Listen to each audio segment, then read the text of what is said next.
ушул жылы чоң целдерди коюш керек. 1 деген сан бул характерди билдирет, 2 деген сан бул энергияны, 3 деген сан любопытство, любознательность дегенди билдирет, 4 деген сан бул ден соолук, 5 деген сан же бар логика, же бар же жок болот. Ушундай күчтүү сан. Анан 6 деген сан бул кол өнөрчүлүктү билдирет, 7 деген сан бул таланттарды билдирет, 8 деген сан бул долг, ответственность деп коет, 9 деген сан бул 3-чү интеллектуальное число деп коет. Бүгүнкү жаңы жылдык чыгарылыштын коногу Чолпон Усманова, психология боюнча магистр, психология институтунда окутуучу. Ошондой эле Чолпон айым нумерология боюнча консультацияларды өткөрүп, бул багытта окууларды уюштурат. Бул чыгарылышта Чолпон Абазовна ар бир сандын мааниси, күчү тууралуу түшүндүрүп, 2026 жылы кандай мүмкүнчүлүктөрдү колдонуп, ата-энелер эмнеге өзгөчө көңүл бурушу керектиги тууралуу айтып берди.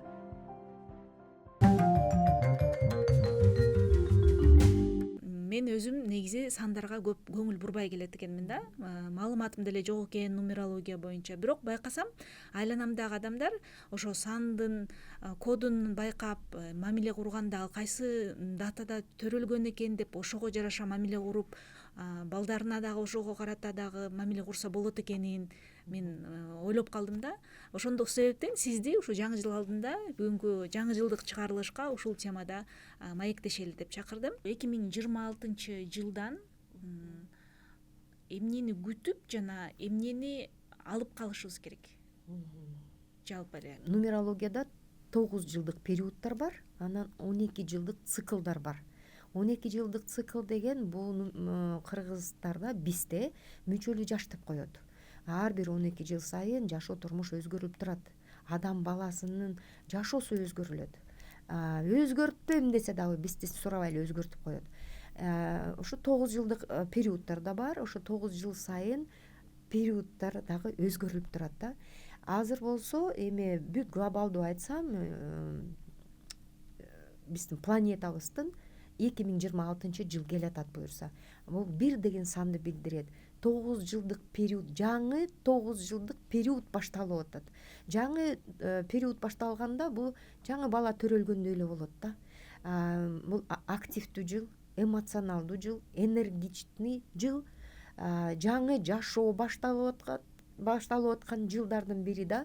Бирок мындай жаңы бала, кичинекей бала төрөлгөндө, ымыркай төрөлгөндө мындай слабыйраак болот го. Ошон үчүн көп мындай активдүү болбош керек да. Мындай шашма болбош керек, сабырдуулукка өзүн чакырыш керек. Ар бир адам шашып кетип бирдеке жасап койсо туура эмес кылып алышы ыктымал да. Но бул жылды, 26 жылды обязательно мындай акцент кылыш керек бул жылга. Ушул жылы чоң целдерди коюш керек. Ушул жылы эмне баштайсыңар?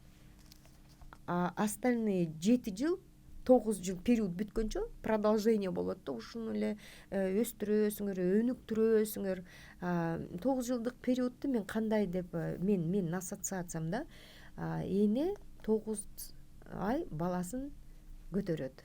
Биринчи 9 айдан кийин, то есть 9 ай көтөрөт. Биринчи ай токсикоз болот. Кыйналат да. Вот ошондой эле да, 9 жылдык период деле ошондой болот да.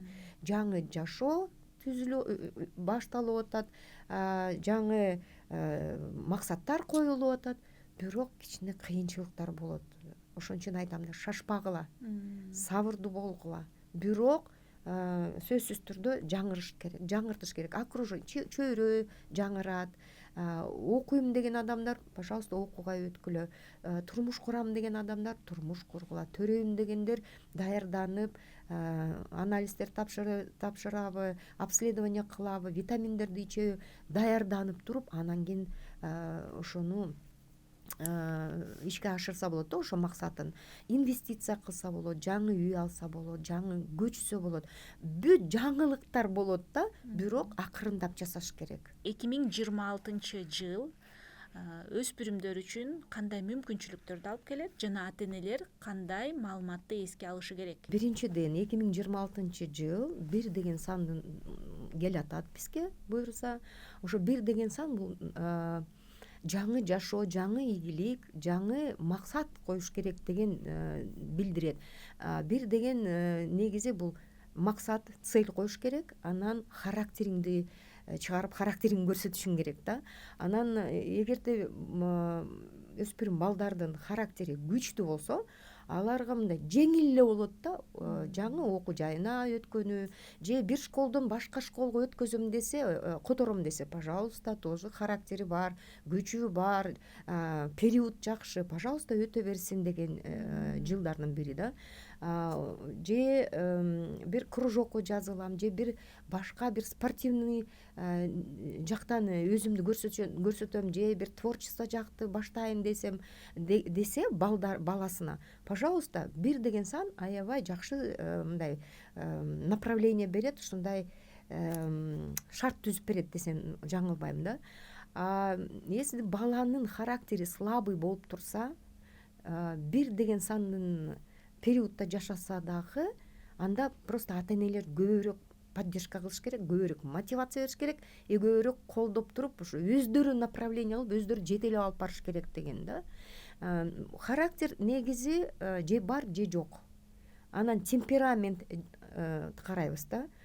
Билесиз да, 4 тип темперамент бар: холерик, меланхолик, сангвиник, флегматик.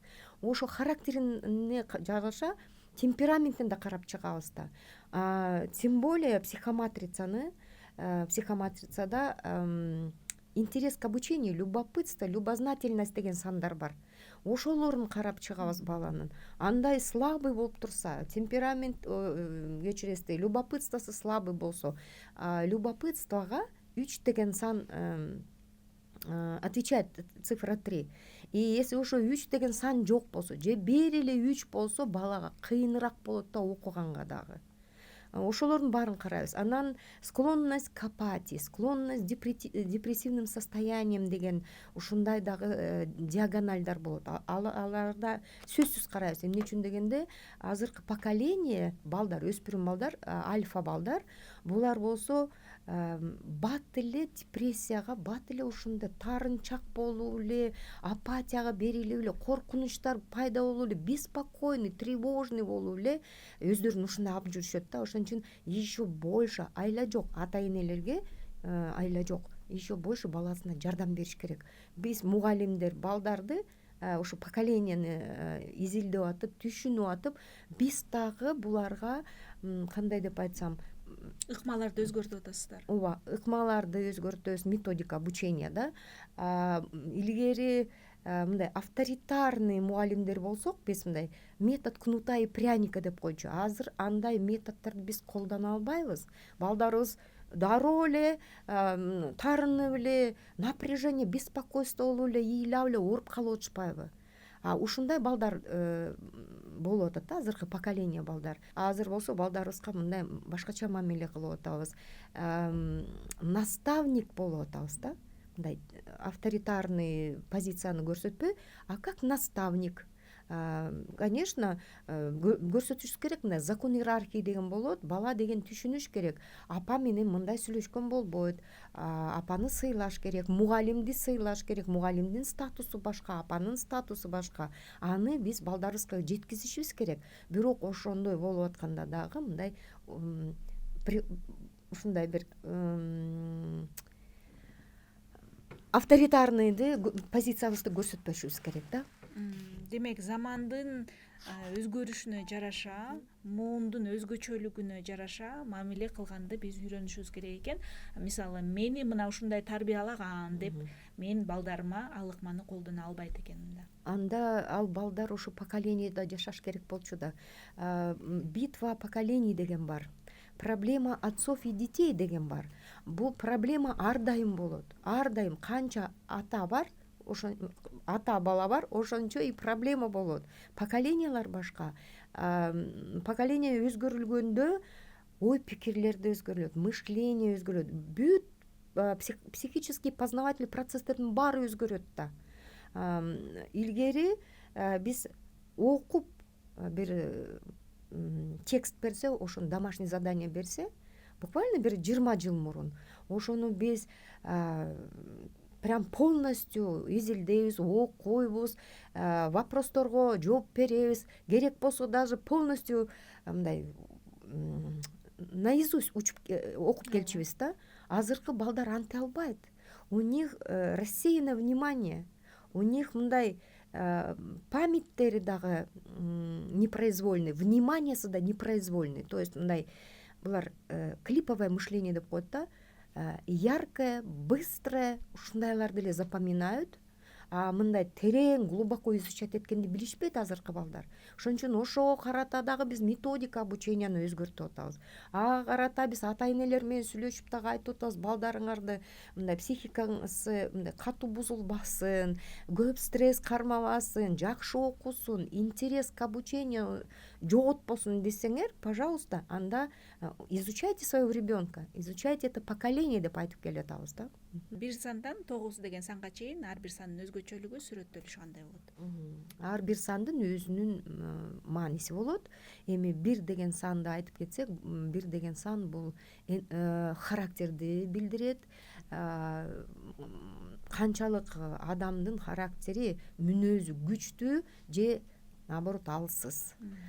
Канчалык адам баласы алдына койгон максатты бат жетеби же жете албай эле көп жылдары бир жерде тура береби.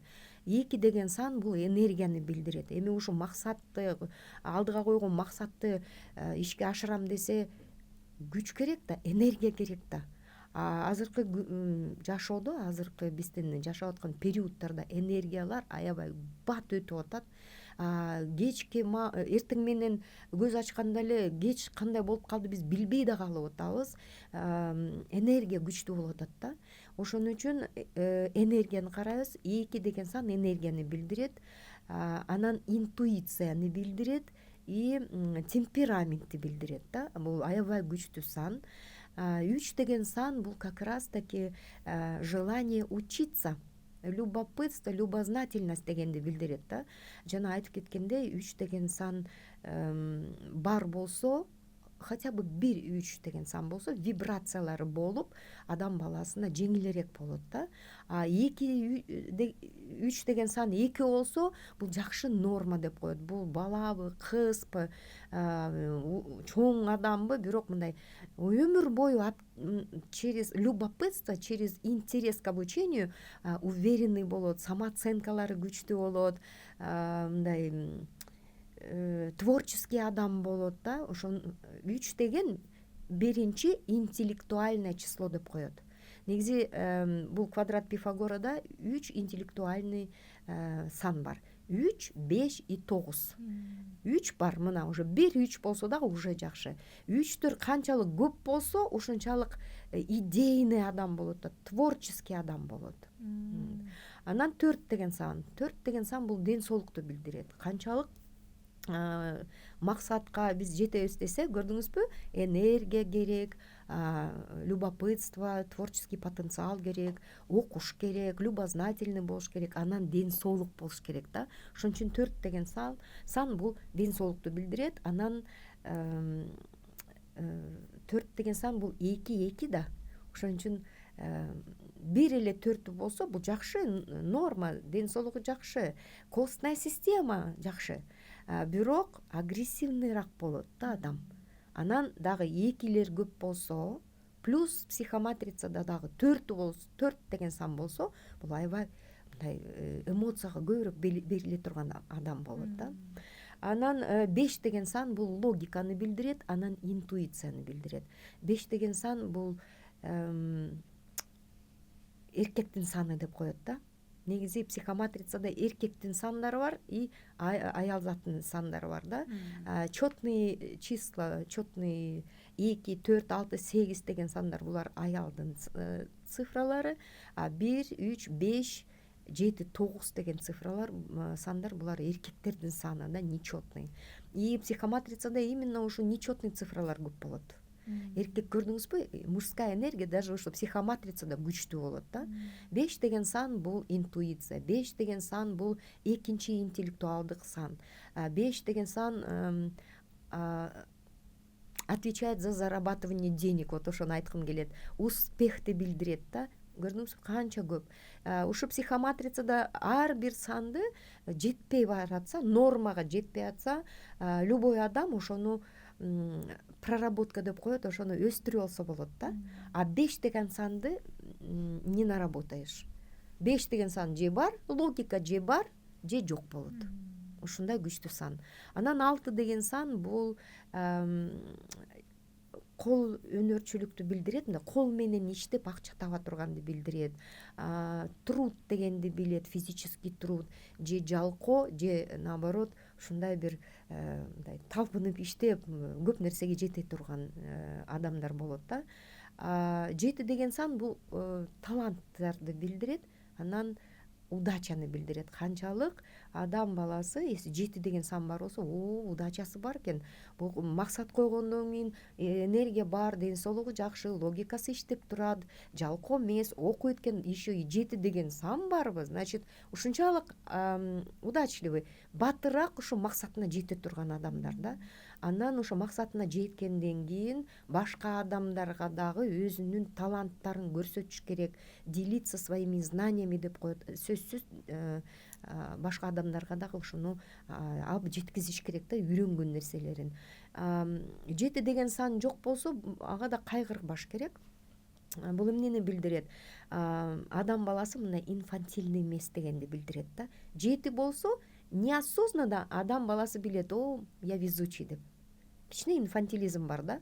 А 7 деген сан жок болсо, бул адам где-то подсознательно түшүнөт да, менден башка эч ким мен ушу максатыма жеткенге эч ким жардам бербейт, режим ожидания өчүрөт, эч кимден күтпөшүм керек, мен только өзүмөн күтүшүм керек деп туруп көбүрөөк аракет жасап, ошондо удача ал адамга келет да. 8 деген сан бул долг, ответственность деп коет. Бул адилеттүүлүктү билдире турган сан, перфекционизмди билдире турган сан. 2-8 болуп калса, бул аябай перфекционисттер болот. Синдром отличника болот. Менде баары туура болуш керек. Убагында сабагын жасабай калса, ал балдар прям депрессияга берилишет да. Прям аябай өзүнөн требовательный болушат, өзүнөн дагы контролдоп, требование көп болот, ата-энесинен да көп требование болот да. У меня должно быть все правильно. Я обязан выступить, я обязан быть отличником деген ушундай балдар болушат. И 9 деген сан бул памятти билдирет.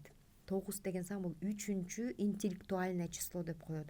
3, 5, 9 деген сан болсо, муну интеллектуальный треугольник деп коет. Бар экен, бала кыйын бала болот. Бул бала окуй турган бала экен, акча табам дегенде чоңойгондо дагы через ум зарабатывать будет деньги деген кодировка да. 3, 5, 6, 9 деген ушундай кодировка бар болсо, анда муну плюс к интеллектуальному треугольнику код ученого деген бар да. Бул адамдан требование көп да. Вселенныйдан көп требование. Бул адам көп окуш керек.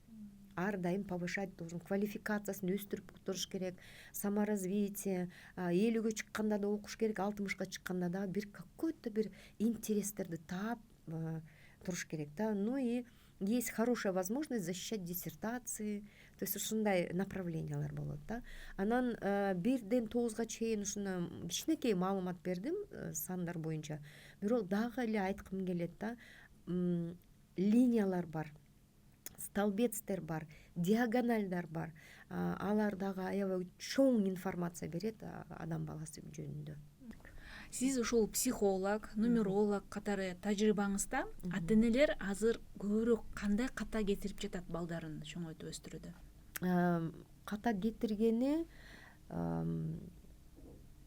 эми мен мындай айткым келет да, ар бир ата-эне идеальный ата-эне болбойт. Ар бир ата-эне балдарын аябай жакшы көрөт. Бүт жакшылык тапкан, ташыган барын балдарым үчүн деп айтат. Бирок именно альфа поколение балдар, булар мындай кичине эгоистичный жагы бар экен да. Мне еще раз мне деген. Ошон үчүн чоңойгон сайын булар решение өздөрү принимать этпей калат экен да. Кыйынчылык болуп калат экен. Ата-энесин эле суранып атып, ата энелер көбүрөөк балдарына берип атып, балдар мындай самостоятельныйраак болбой калат экен. Мындай кыйынчылык, мындай ответственностьтарды ата энесинин көз каранды болуп калат экен да. Вот ошо мен ойлогон боюнча, мындай байкаган боюнча кичине ката ата энелер ушундан кетирип атат да. Балдар негизи эгоист болуп атышат. С каждым разом, поколение альфага чейин поколение зумерлер болгон да. Эми зумерлер өздөрү ата эне болуп атышат да. Ошо жактан баштап уже эгоисттер чыккан да. Эгоистично, эгоцентризм башталган. Эми эгоцентризм менен поколение зумеров поколение альфаларды жаратышты. Элестеткиле, с каждым разом поколение өзгөрүп атат, өзгөргөн сайын мындай күчөп атат да, күчөп атат.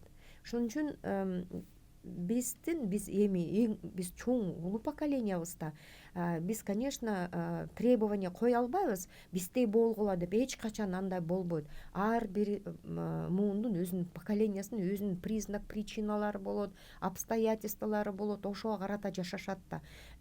Бирок мен айтарым да, мындай улуураак поколениянын дагы традицияларын, опыттарын көзгө ала жүрүш керек, и жашоосунда дагы мындай уга жүрүш керек дейм да.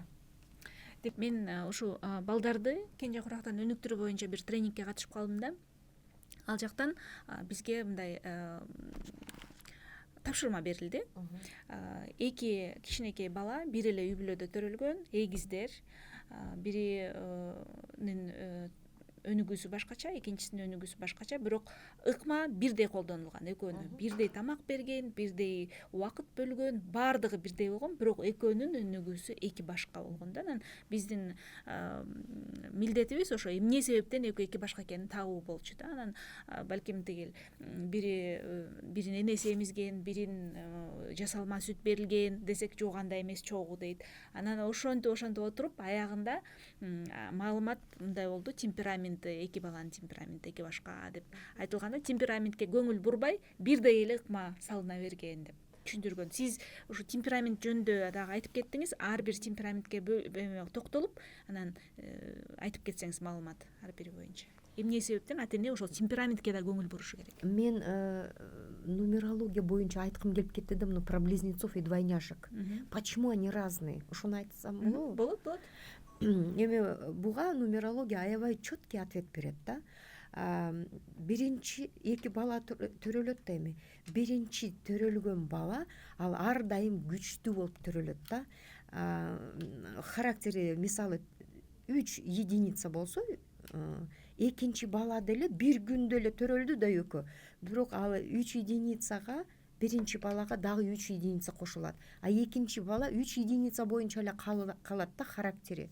Биринчи бала күчтүү болот, ал экинчи баланы артынан чакырып алды деген сымал болот да.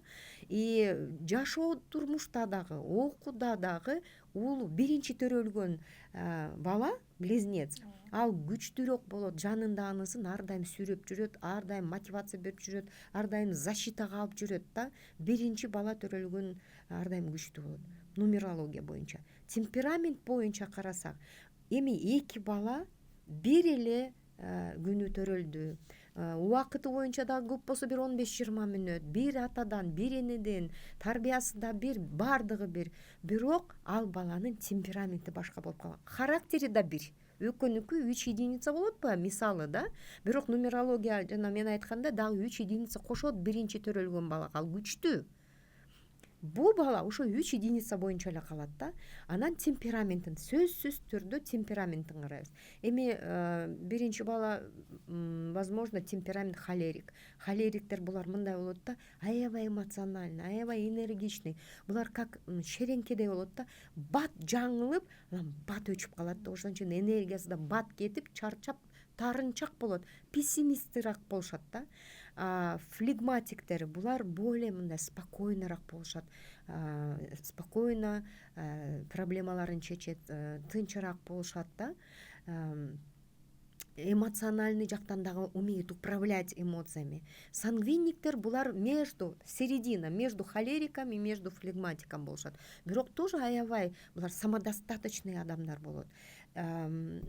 Меланхоликтер булар пессимисттер болот. Энергиялары изначально аз болот.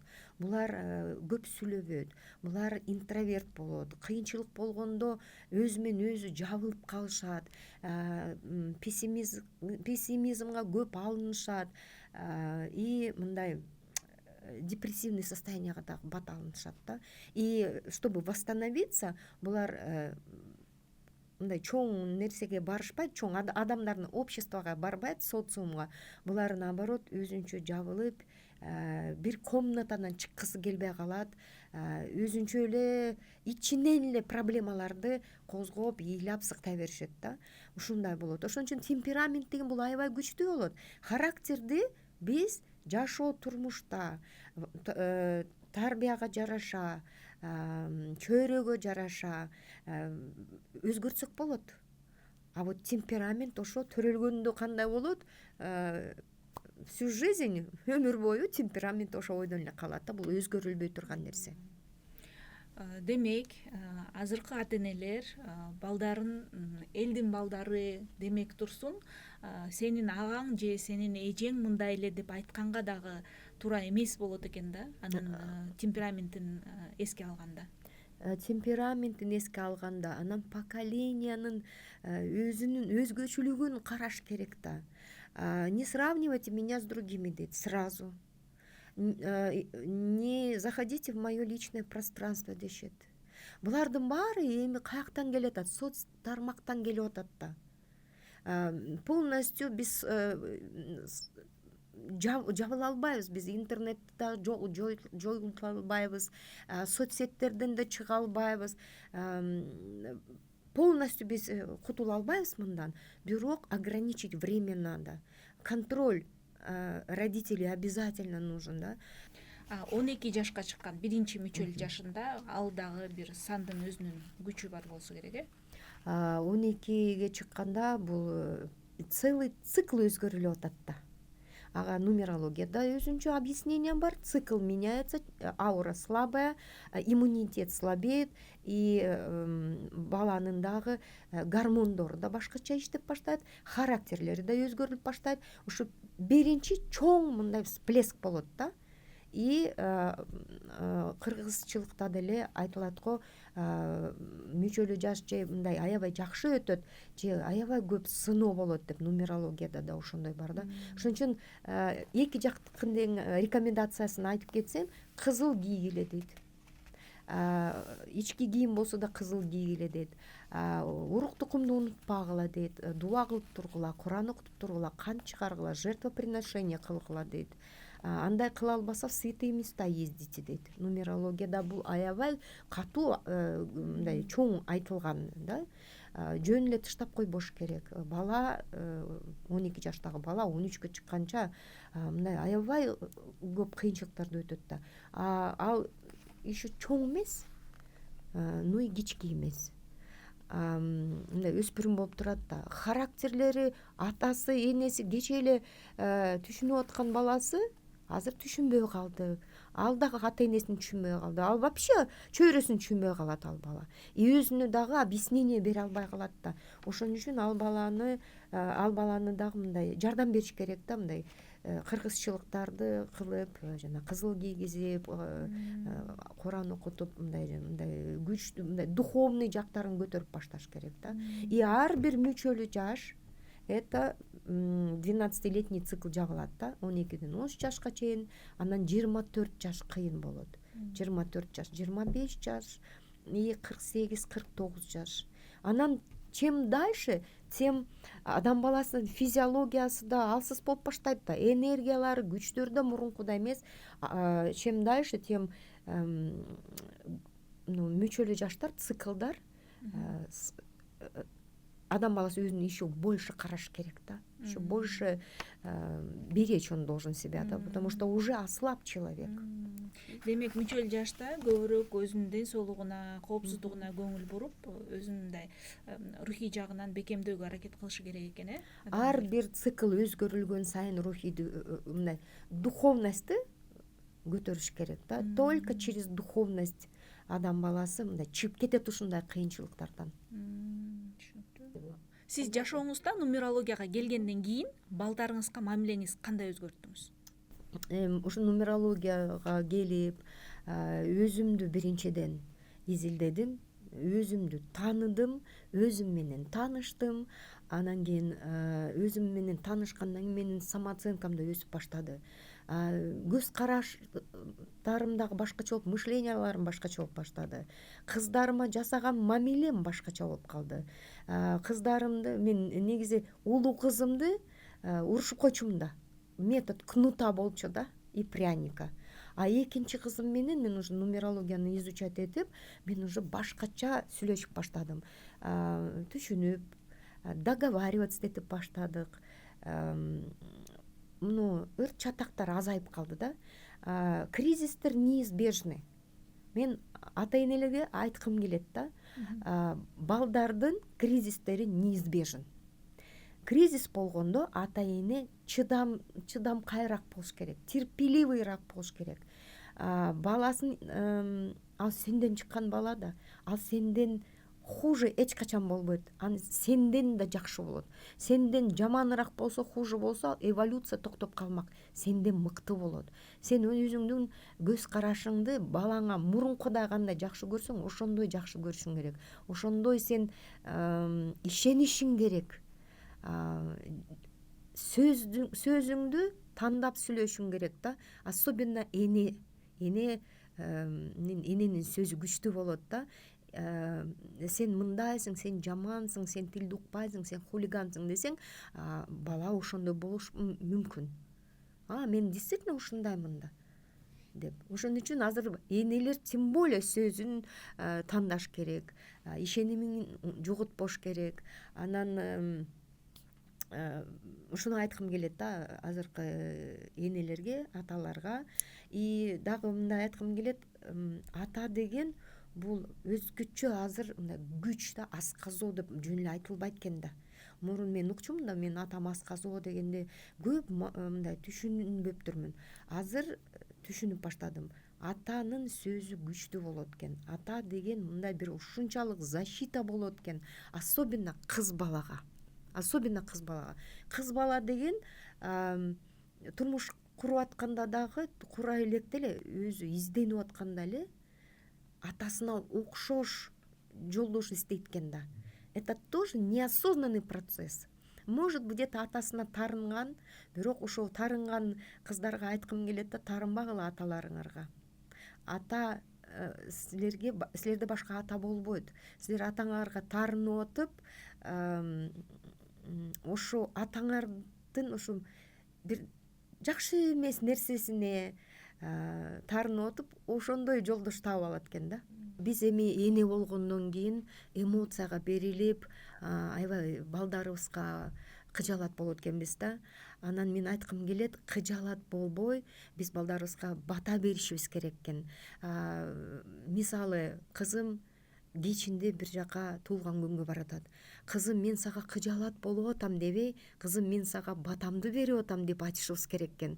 Батамды берип атам, аман эсен барып, жакшынакай эс алып, анан аман эсен кайра келип кал деп айтышыбыз керек экен да. Кыжаалат болуп атам деген сөздү айтпаш керек экен. Эненин сөзү күчтүү болот экен. Биз бата беребиз. Эң сонун болду.